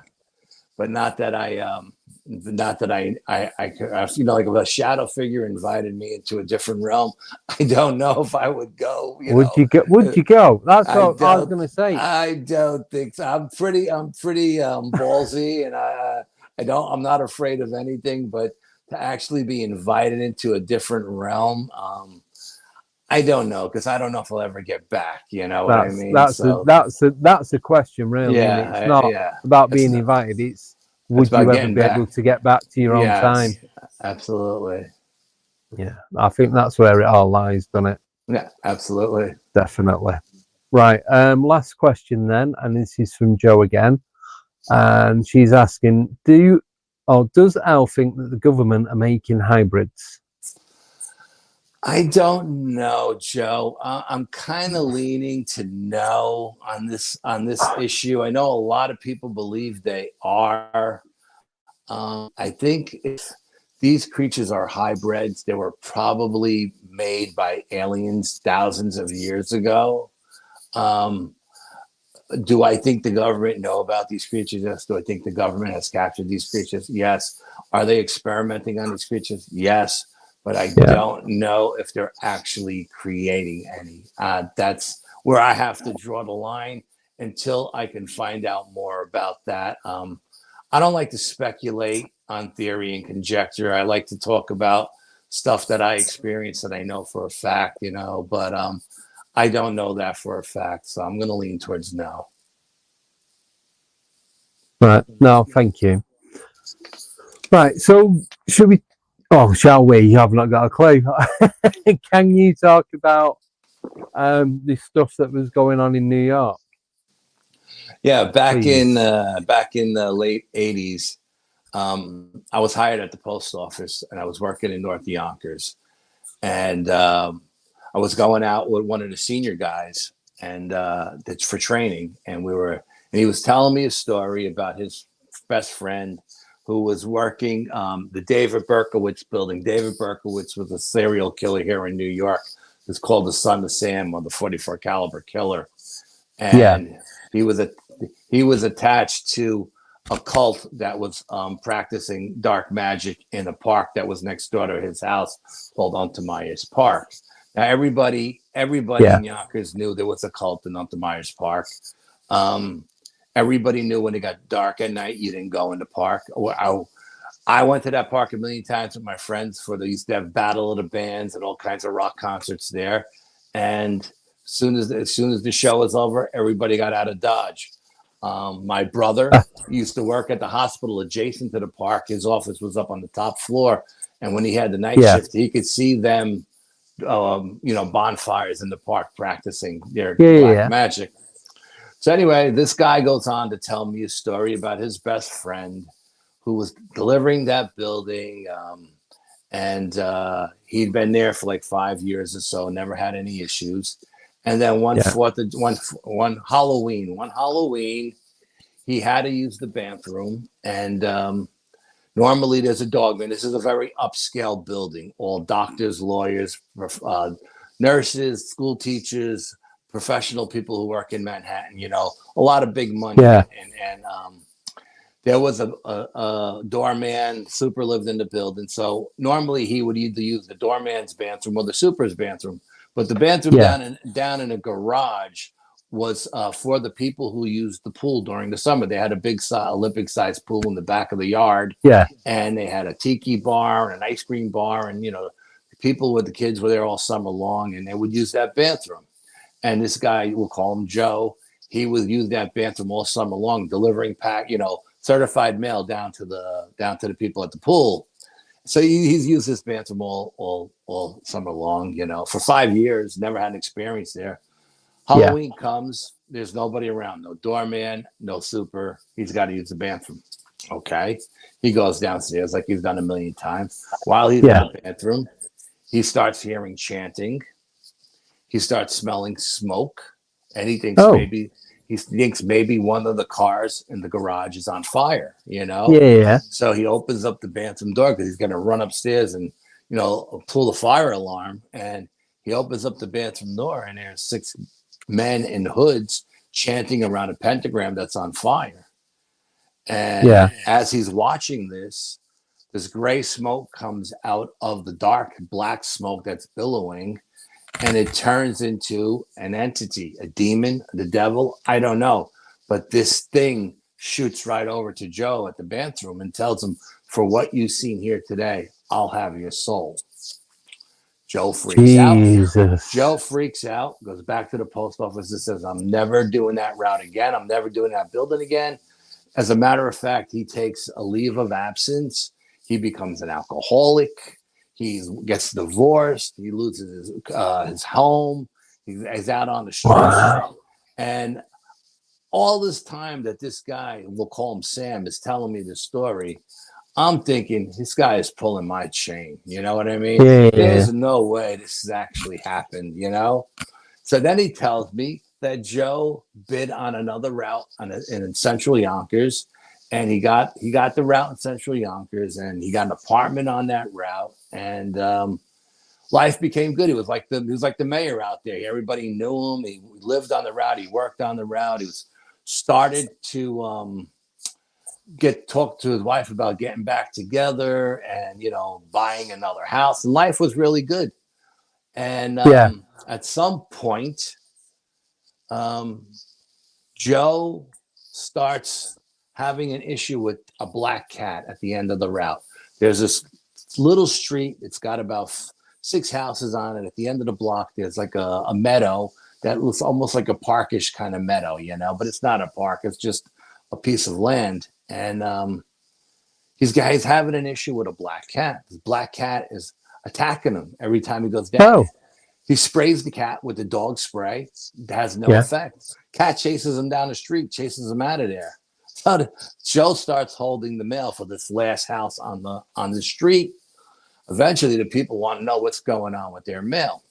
So they call the post office and they talk to the supervisor. And the supervisor goes, well, I'll talk to Joe when he comes back. You know, your mail is here. I can see it's in the bucket under the desk. We're holding your mail. Let me talk to Joe and we'll find out what's going on. Comes back from the road, and Joe tells him, well, these people got a cat. He's got a cat. It attacks me every single day. You know, it just showed up out of the blue and yada, yada, yada. Yeah.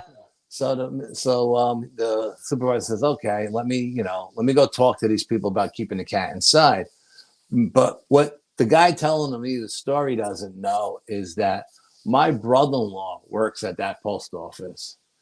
And my brother-in-law is actually Joe's floater. He does the route when Joe's off. Right. So the supervisor asks my brother-in-law when he gets off the street, he says, hey, you ever have an issue delivering this last house on this block? My brother's like, no. I go down that street every day. You know, when I'm on the route, I deliver that house every time. So, well, for some reason, Joe says there's a black cat attacking him. And my brother-in-law laughs like, no, I've never seen any black cat, you know. But, you know. So then the truck driver comes off the street, comes off the road, and the supervisor asks him, he says, hey, you know, have you ever had an issue with being attacked by any animals on the street? And the truck driver goes, I've been delivering that street for 15 years, you know, packages. Yeah. I've never seen any animals on that street. No cats, no dogs, no nothing. So the supervisor doesn't understand what's going on. The floater doesn't see anything. The truck driver doesn't see anything. But Joe says he's being attacked. So he gets the mail one Saturday. He gets the mail. And he drives to this people to drop off the mail for these people who are looking for their mail, and he says, well, listen, you know, the problem is your cat is attacking the mailman, and that's why you're not getting the mail. If you want to keep the cat inside until Joe finishes the route and let him out, that's fine. Otherwise, you'd have to move your mailbox across the street and put it on a fence across the street. So we'll put your mail over there, and then you could just pick it up when you come home. Because when he gets to your house, the cat attacks him. And the people look at the supervisor like he's got two heads. Like, what are you talking about? We don't have a cat, you know? And so he goes, well, there's the black cat attacking my carrier, and we can't have this. So people go, well, I don't know what to tell you. We don't have a cat, and we're not putting our mailbox across the street. Our mailbox is staying in front of our door, you know? Yeah. So he says, okay. So he tells Joe, he says, listen, you're going to have to deliver this mail. These people are not going to move their box, yada, yada, yada. So eventually, at some point, the cat starts talking to Joe, mental telepathy. And the cat says, hey, Joe, I know who you are. Do you remember me? And Joe's like, what's going on? Am I hearing voices? I need a psychiatrist. I'm here. Cat's talking to me.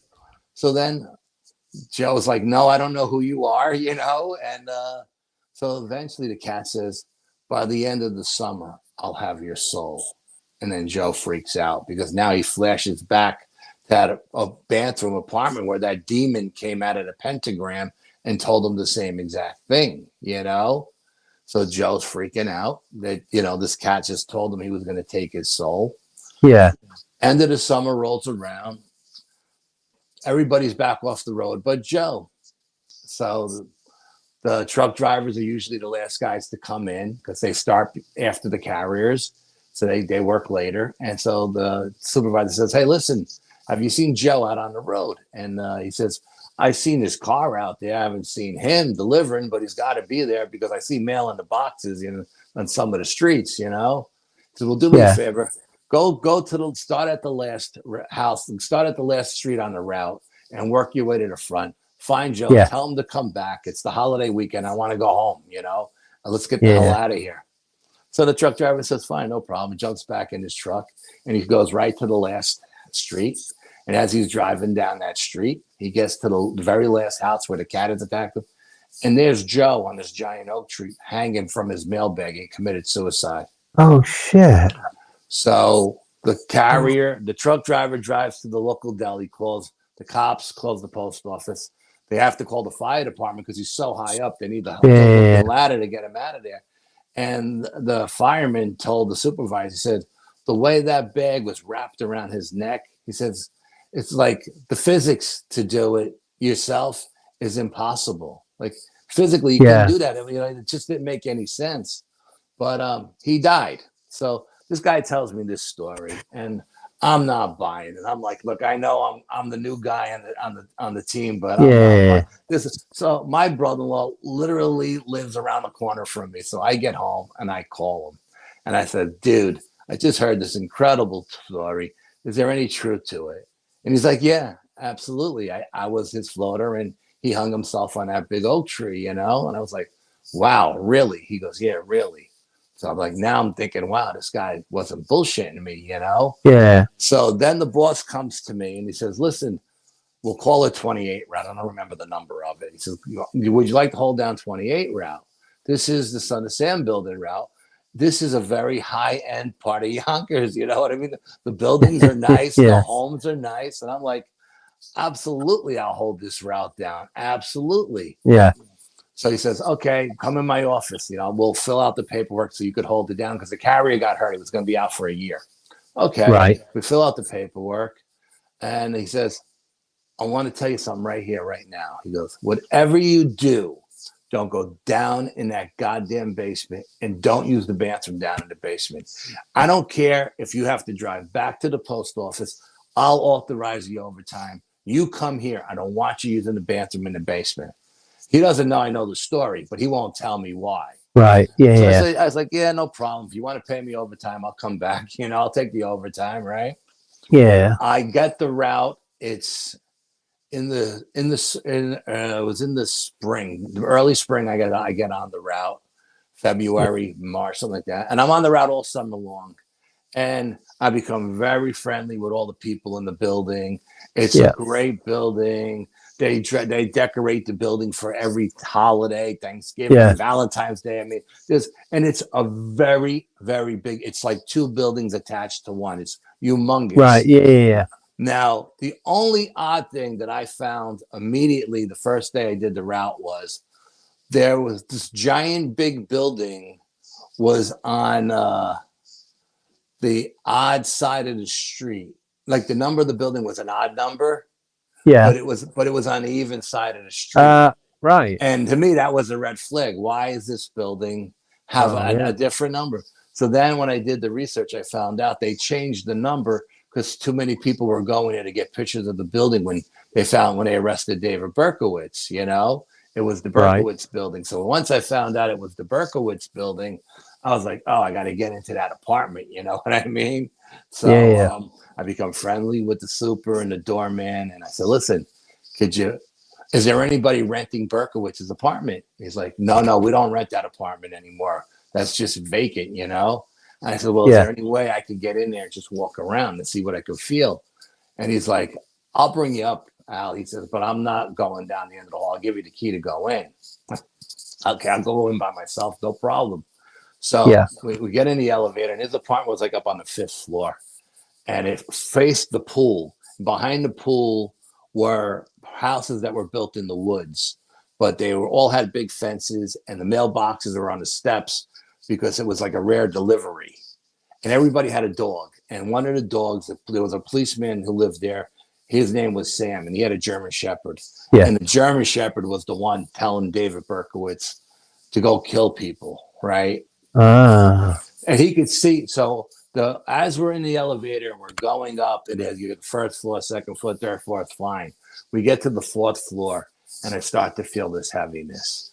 We get to the 5th floor, and this heaviness is weighing me down. And I swear to God, the vibe I'm getting is when that elevator door opens, the devil is going to be standing there, right? The elevator door opens. There's nothing there. He gives me the key. I walk down to the end of the corridor. I open the door. I walk into Berkowitz's apartment.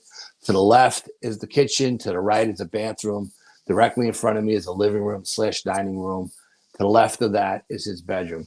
And I walk through the whole apartment, and I look out the back window, and I could see where he would be able to see that German Shepherd up at the gate. You know, the dogs always barked when you delivered that rare delivery. All the dogs ran to the gate to bark at you, right? And so I could see where he could see that German Shepherd barking at him. Now, the story was these devil worshippers were sacrificing animals, and the animal they would always sacrifice was a German Shepherd. I don't know why they picked German Shepherds, but so anyway, I come down. I was like, wow, that was amazing. I was actually in David Berkowitz's apartment. Pretty crazy, yada, yada, yada. So I'm all summer long, I'm going down to the basement, to the pool to deliver accountable mail because the doorman said, no, if they're home, they're downstairs. I'm not going to sign for it. Let them sign for it. So, fine, I go down there. I use that bathroom all the time in the garage. Yeah. All the time. They invited me to have lunch there. Oh, have a hamburger, have a hot dog, have an ice cream, have a soda. Bring your bathing suit, use the pool. I'm like, no. If my boss shows up and sees me in the pool, he'll lose his mind, So, okay. So I'm getting along with everybody in the building. I'm like the mayor in that building. Everybody knows me. Yada, yada, yada. October rolls around. Halloween rolls around. And there's no decorations in the building, which I find completely strange because there's 1 million kids in this building, but there's no decorations. And I'm like, well, that's a red flag. What's going on with that, right? Yeah. And this building gets like 6 giant bags of mail, right? That's how much mail these people got, plus packages and stuff. So I have to use the bathroom. It's Halloween. There's nobody. I go look for the doorman. And he's nowhere to be found because he's got a bathroom in his office. So I said, all right, I'll just go to the super's because the super's on that floor too. I ring the super's door. Nobody answers the door. Now I got to go to the bathroom, man. You know what I mean? And if I got to put all 6 bags of mail back in my car, drive to the post office, I don't know if I'm going to make it. So I'm going downstairs to use that bathroom because I've used that bathroom. You've got to go. Yeah, I've used that bathroom 1 million times. I've never had any issues. So I go down in the bathroom. I close the door. I'm sitting in the bathroom taking care of business when I start to hear chanting. And I'm like, oh, no. Now I'm like, no. That is the last thing you want. I start to smell smoke. And so I cracked the door open just a little bit. I mean, like 1/8 of an inch. Yeah. I cracked the door open and I look out there and I see 6 tall figures in hoods around a pentagram that's billowing up black smoke. So I Jeez. close the door very slowly and I sit down on the floor against the door and I wait till I stop hearing the chanting. And I'm in there. Now I've been in this bathroom for like 2 hours. The super comes down and the doorman come down because I see all the mail in front of the boxes, but it's not been delivered. So they come down and they knock on the door and they go, "Al, are you in there?" And I'm like, "Yeah." And they're like, "Well, okay, we'll take the door off the hinges. We'll get you out." And I'm like, "No, the door's not stuck." I said, "Let me explain to you what happened." So I open the door, I go out, and I tell the super, and he's like, "No, that can't be possible." And I go, "Look, come with me." And I showed him the roof or the ceiling of the garage where all the black soot was from where the fire was. And he was like, "Oh my God, I got to clean this before these people come home. These people are crazy. They'll lose their minds if they see this soot on the roof." Yeah. And I'm like, "Dude, these people are the ones who did that." I never heard the garage door open for anybody to leave. I never heard the elevator ding when the door is open for people to get into it. They must have lived in that building and they must have came up through the steps because that's the only door they could have opened to leave that wouldn't have made any noise. So those people that were practicing that black magic lived in that building. You know what I mean?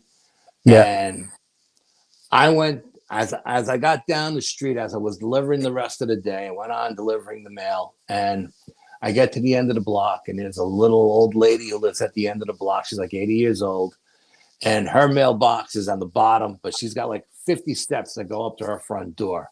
So what I do is I rubber band the mail, I bring it up the steps, I put it between the storm door, because I don't want this old lady going up and down the steps every day, you know what I mean? And she loved me for that. She always had, in the summertime, iced tea or lemonade for me. In the wintertime, tea or coffee for me to stay warm. So I start telling her what I experienced. And she says, "Do you want to hear a story what happened here?" And I go, "Sure." She said, "We had a young couple living in the basement apartment, which is a beautiful apartment." She said, and the wife got pregnant and gave birth to a beautiful little baby. But the husband got caught up with the devil worshiping cult in the park. Yeah. And he brought them to my house and they did a ritual and they were trying to take the baby from the woman. They were going to sacrifice this baby. But the lady, the woman started screaming. The old lady heard all the commotion. She called the cops. Cops came, arrested everybody. The woman with the kid moved out, took the kid and moved back to wherever she came from, you know. And I think she was from Poland and she moved back to Poland or whatever. And, but ever since they left, the old lady said the lights would go on in the apartment all the time and the water would constantly be running. She would have to go downstairs, shut off the lights, shut off the water. By the time she got back to her apartment, everything would be back on. At one point, she said, so she said at one point, an old Polish priest had come to her parish to preach. And she asked him, because this was like a Polish community, and she asked him to come to the house and cleanse the house. And when he rent the apartment out after the young couple moved out, but no one would rent the apartment because everybody who walked in there felt the darkness that was there. Nobody wanted to live in that apartment. She couldn't rent it for, like she said, for like 2 years. And the priest came. He did a cleansing. He cleansed the apartment. After he left and went back to Poland, she never had any more issues in that apartment. But everybody knew about the devil worshiping in that park. As a matter of fact, I got another one that kind of relates to this. When I was dating my wife, her parents lived across the street from the park in the condominium complex, right? I would go pick. One day I went to pick her up one day, and we were going to the park for a picnic. You know, I had all kinds of wine and cheese and crackers and all this stuff, and we're having a nice, beautiful, sunny day in the summer. We're sitting underneath the shade tree, drinking wine, listening to music. And my wife says, "Do you know where the caves are in the woods. And I go, yeah, I know where the caves are. She goes, show me the caves. These are the caves that the devil worshippers used, right? And I said, okay, I'll show you. You want to see the caves? I'll show you the caves. I know where they are. I found them. You know, when I was younger, me and my cousins would go there and look for them, and we found them. So as we're walking towards the back of the park, and it's a big field, like a soccer field, kind of big. We're walking to the back of the park. There's a steps that they call 1,000 steps. It's supposed to emulate the Spanish steps in Italy, right? And as we start walking down these 1,000 steps, there's an aqueduct that runs in the middle of the steps. As we're walking down these steps, we both hear a whoosh, like giant wings go over our heads. We both duck. Like we thought maybe an eagle came down or something, right? We both duck, we stop. We're looking around, we don't see anything, but our bodies, we both have goosebumps from head to toe. And we're both looking on the aqueduct, like there's something there looking at us, but it's invisible. But we can feel its energy. It's dark, and the wind picks up, and it goes from this beautiful sunny day with no wind to this dark, overcast day with wind blowing, and it just gave us the heebie-jeebies. And my wife said, you know what? I told my wife, I said, you know, forget about the caves today. At the other end of the park, they have a thing that's called the Eagle's Nest. And underneath the Eagle's Nest, they have a clamshell where they do Shakespeare in the park and everything like that. I said, let's go to the Eagle's Nest because it's very, very cool. It looks like a giant bird cage. I don't know why they call it the Eagle's Nest, but it looks like a giant bird cage. So we'll go to the Eagle's Nest, and then I'll show you the giant clamshell. So she goes, okay. So we walk back up to the road that the maintenance guys use to clean up the garbage cans, right? Yeah. And we're walking south towards where that building would be. We're walking south along this road. And as we're walking along this road, we hear the whoosh again. Whoosh. Again, we both duck. Again, we both stop. Now we're both looking up at this giant oak tree with this branch that crosses over the top of the road. Okay. Right. And we're both looking up at this branch. And I said to my wife, what do you see up there? And she goes, what do you see? And I go, you go first. Now, my wife's a little bit younger than me. I don't expect her to know about, half of the crap that I know about. You know what I mean? And she says to me, she turns to me, she looks me dead in the eyes. She goes, have you ever seen the movie The Gargoyles? This is an old 1970 made-for-TV movie, right? And the leader of the Gargoyles looks like the devil himself with horns and wings. And I look at her and I can't believe she said that. And I go, yes. She goes, well, I see the leader of the Gargoyles up there. She goes, what do you see? I go, I see the same thing. We both seen the same thing in our mind. So I said, let's get the hell out of this park. We left that day. 35 years later, we've never been back in that park. Are you not tempted to go back? Well, I wanted. There was a time when my cousin wanted to go in on Halloween, but I said no because I didn't want to run into the devil worshippers. No. And then there was a time when I wanted to go in, not so much on Halloween, but just go in and investigate. And the chief of police in the Yonkers was a good friend of mine. Grew up with the kid, And I was going to call him and say, hey, listen, could you get me into this park at night? Because I know the cops patrol it. You're not supposed to be in there, but you're the chief of police. If you say it's okay, it's okay, And he said, yeah, I'll get you in now. You just let me know when you want to go. But none of my guys wanted to go. Not one of my guys wanted to go to that park. So then he retired, and a good friend of mine, actually, he went to school with my wife, a Catholic school. He's the mayor. He's the mayor of the town of Yonkers now, And I reached out to him and I said, hey, Mike, could you get me into the park one night to do an investigation? He said, Al, anytime you want to get in that park, you call me. As a matter of fact, I'll come with you, And I was like, cool, That's all right. Then. Nobody I know wants to go in that park at night. You know what I mean? Just you and the mayor. Everybody knows how wicked that park is and how wicked and even that trail that what did I call it, the aqueduct There are creepy. I got stories of creepy entities on that trail. Ooh. And they've even found dead bodies on that aqueduct. So it's a creepy place. Absolutely. And I believe that whatever those people did in that building, they conjured up something very powerful, and it may have taken root in that park. And they know who the devil worshippers are. Like, according to the police, these are the cult leaders. But I think the people that they think are the cult leaders are just pawns in this game, because I think the people who lived in that building were really the leaders of the cults, you know? Yeah, I know what you mean. Yeah, crazy stuff. Yeah, I mean, you'll have to tell us some of them stories next time you come on, because we are at the 2-hour mark. Yep, we're at the 2-hour mark. Absolutely, yeah. Unfortunately, I know. I'd stay on longer, but the missus would kill me. Cause mine too. She's got work tomorrow, so yeah. Unfortunately for her, she works weekends. I don't. Oh, jeez, that's horrible. Yeah, I know. Sorry for her. Yeah. But, all right. Well, thank you for having me. It's my pleasure. It's always my pleasure to come on. It's my pleasure having you on. You got me. Yeah. Anytime. Yeah, but. And if you have any questions, just send them to me in Messenger, and I'll answer them. And then you could, send them back to the people. Yeah, absolutely. Yeah, but no, it's been absolutely amazing as always. No offense to you, but hopefully Chris will be able to come on the next one. Yeah, hopefully he said his good eye is getting better, so the medicine is working. So hopefully, we can. Hopefully, the one day that we both can make it, it doesn't rain. You know what I mean? I know. Yeah, that's the thing, isn't it?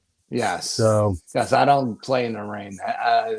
Nothing worse than being cold and wet, and you have to have all your equipment in bags and stuff. Oh, like that, tell me about it. Yeah. Yes. The other week, it was just. Yeah, like you said, when we go to Cannock next weekend, we are preparing for the flood. Yes. So if that doesn't happen, it's all good. If it absolutely, does happen, you should be absolutely Murphy's Law. Sorted for it. Around on it. Yeah, absolutely. Yeah. But I'll let you know. I'll let you know how it goes anyway. Okay. So thank you, Andy. Right. So thanks again for coming on. Well, it was my pleasure. If anyone's got any questions for Al, if you want to send them to me, and I can forward them on to you. Is that all right? Absolutely. Yeah, I'd love it. I mean, I love the fact that we had so many questions tonight. I love taking questions from the audience. I like to have the audience participate in the interview as well. So well, that's one of the reasons I like doing it live. Yeah, me too. To be honest, pre-records are just boring, and it's just no offense. But if it's just you and the other person, there's no interaction and there's no fire or passion.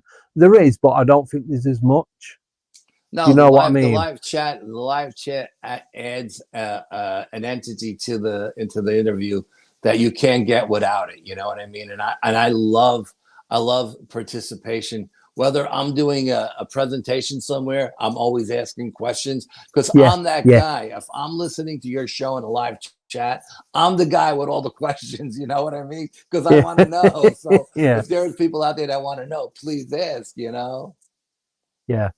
No, but honestly, it's been great as always. And thank you. You're welcome back on pretty much anytime. Thank you. Right. So that's it, everyone. Next week I'm back on Wednesday when I will be with Graham Phillips, talking about Doggerland, the missing land between the UK and Northern Europe. And next Friday I'm going to be joined by Tommy Cullum, who's going to be a part-time co-host. So, love Tommy, good guy. Yes. So he's going to be co-hosting with me. Oh, awesome. To start. He's only doing the Fridays because I do the Wednesday and the Friday, but he's starting off doing every other Friday because of work and commitment with family and that. He's still doing his show too, right? Oh yeah. He's still doing Let's Get Freaky podcast. Okay. So he's still going to be doing that, but he's kind of like he's coming on here, and it's going to help us both out. Really. That's awesome. I love when everybody works we get together. on great as well. So Yeah. he's only down the He's road. a great guy. Absolutely. Yeah. So Did you tell him about your ghost that changed persons? The person that changed from a man to a woman? I've not told him direct. You gotta tell He's that been story. on. Yeah, I'll probably talk about it next week when he's on. So it's Okay. all good. Yeah. Right. So All right. that's it. Yeah. Have a great weekend, everyone. Like I said before, thank you everyone that's coming on, asking questions, listening. Everyone that listens on the podcast. Now, I think 29 states in America is being listened in, and I think it's 17 different countries. So finally getting there. So good. It's awesome. Yeah. So massive thank you to everybody. Thank you to everyone that's joined on the paid membership on YouTube with the Mothman, Tia, and Dogman Tay. Really do appreciate it. And Super Chat and everything else. It really does help with the growing of the channel and keeping that on the website running. So thank you everyone that's helped out. Really do appreciate it. And on that note, I am actually going to go now. So have a great weekend. Making words up now. Have a great weekend. I'll see you all next Wednesday. Take care, everyone. And good night. Good night, everybody. Ciao. Bye-bye.